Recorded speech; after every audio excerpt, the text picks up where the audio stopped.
Tech is the future. Riri, you can actually help people. I know. Riri's dead best friend Natalie is now her suit's AI. You'd think we'd need to see her talk about that. Instead, there's a drive-by. Hey everyone, Rascal here. And Mama, welcome to our channel, Paws On Animation, and a little mini video, something different. We're going to tell you why we're not covering the Ironheart series. Or we've read the Ironheart comics years ago, and we don't like her either. No! But before we get started... be sure to like, subscribe, and click notifications for the future podcasts and multiple pause videos. And things like this. We appreciate you so much. So, we know that this series premiered this week. Yes. And it dropped its first 3 episodes, and lots of people have been very put off by it just by the trailer and the fact that it took 5 years for them to actually put out the series from when they announced it. And the character appeared in one of the other MCU movies and still took years after that for her to get her own series. Now, there are some that will defend the show and saying, well, we need more superheroes like her in MCU and on screen. And to that, okay, fine. But can you write it well? Well, there's more to that because she's not a superhero, and we'll get into why. But for those of you not familiar with Ironheart, except for hearing about it premiering on Disney Plus, this is a mini-series created by SOFHAB for streaming on Disney Plus exclusively, and it's based on the Marvel comics featuring the character the same name. And she made an appearance, I think, in Wakanda Forever. Yeah. You really don't even remember it, unfortunately. This show so far has 3 episodes. It has 9 executive producers, 3 producers, and was filmed in Atlanta, Georgia, and Chicago, Illinois. It has 4 editors, 2 production companies. Okay. And each episode is said to run between 43 and 55 minutes. And we haven't watched it yet, and we don't plan to. As we mentioned, we've read this comic series years ago. This is one of those finds Rascal got at the library, and we thought it would be interesting to read and fun. Right. Because we thought she was going to be an interesting character. That maybe got hated on or something. And we thought she was actually going to be a superhero that possibly got hated on. And then we read the comics. And the way the comics start out is the first red flag for this series. Right. And the unfortunate part for us and a lot of other readers is that it's in a very negative light.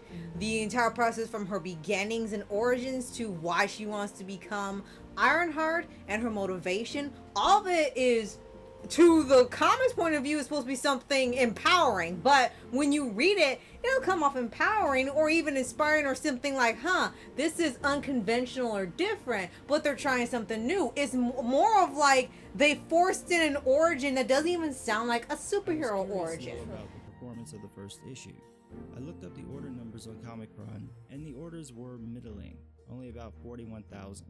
I know all those issues didn't sell, so I'm guessing the actual sales are somewhere around 25 to 30,000. For a book that got a ton of hype last year when it was announced, I honestly expected the numbers to be higher. Now, another thing that's interesting is the comics were created by Brian Michael Bendis. If you don't recognize that name, he's the creator of Miles Morales' Spider-Man. Yes. Now, the job he did with that is fantastic. So, Yes. of course, we thought, okay, this is going to be just as good. Right. Because he did a great job before. But on this one, no. This character is unlikable. In the comics, she is absolutely unlikable. Yeah. She is arrogant. She is stuck up. She's an elitist. She's a bigot. She's a racist. And I'm being totally honest. Say what you feel, but if you add us, we're going to delete your comment. Right. But tell us what you think.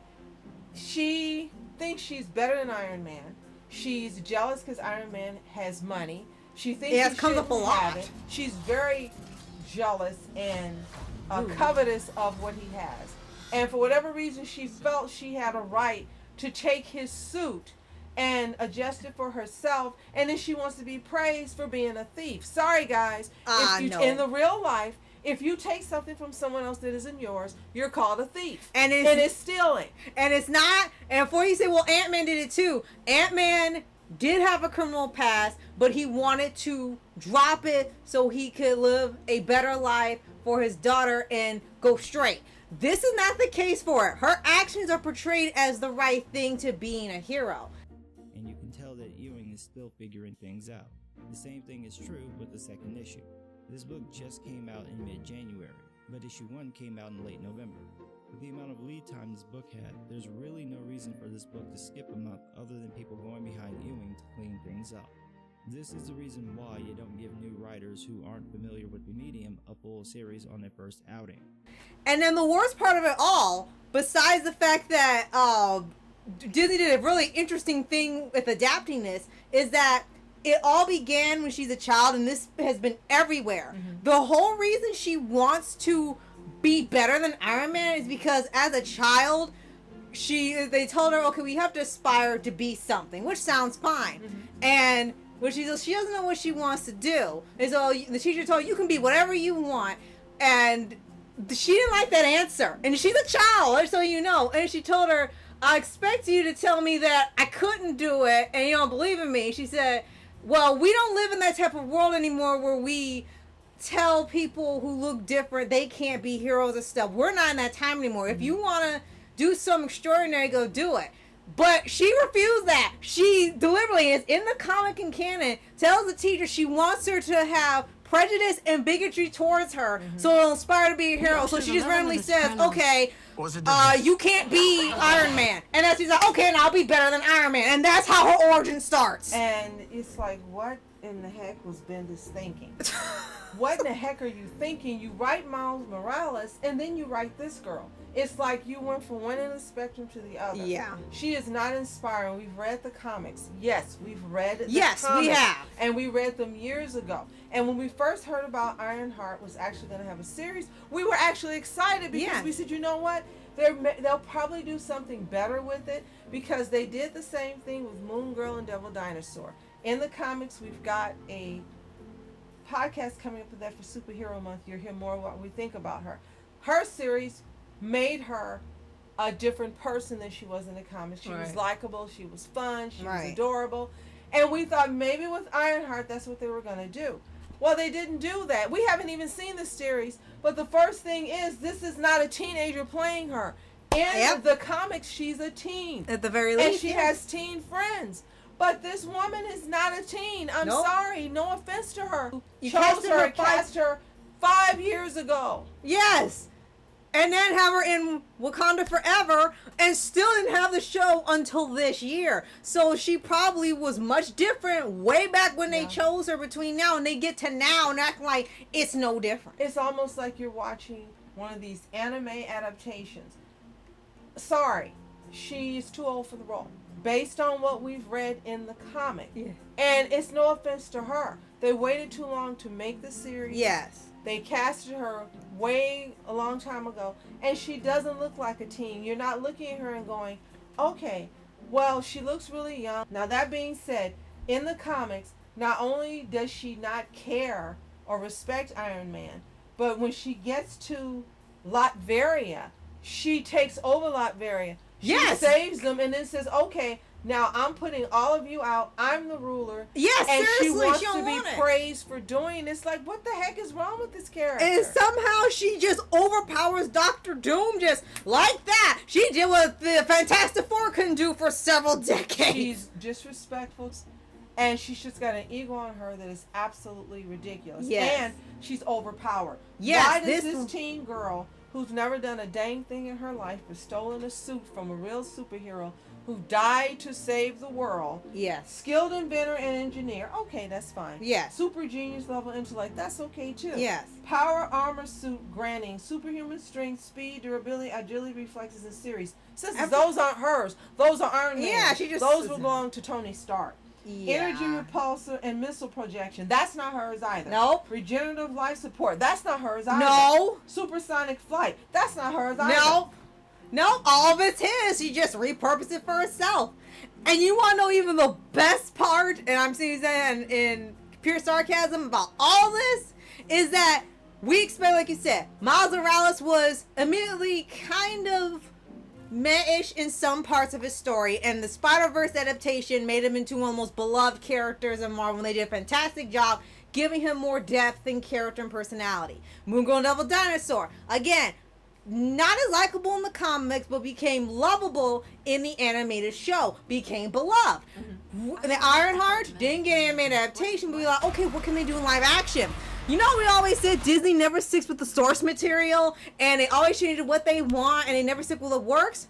Well, this is the one time only in the history of Disney and Marvel where they didn't change a darn thing from the comic. Everything that happens from her origin to the bigotry to stealing to overpowering and taking over everything, all 100% still 1-to-1 in the show. But one time you want them to change something and make it better, they leave it as is and leave it 1-to-1, and you're just sitting looking like this time you didn't change it. So we're basing the majority of how we feel on the comics. The comics just did not put this character in positive life. And again, we were excited because we said maybe they'll do something different.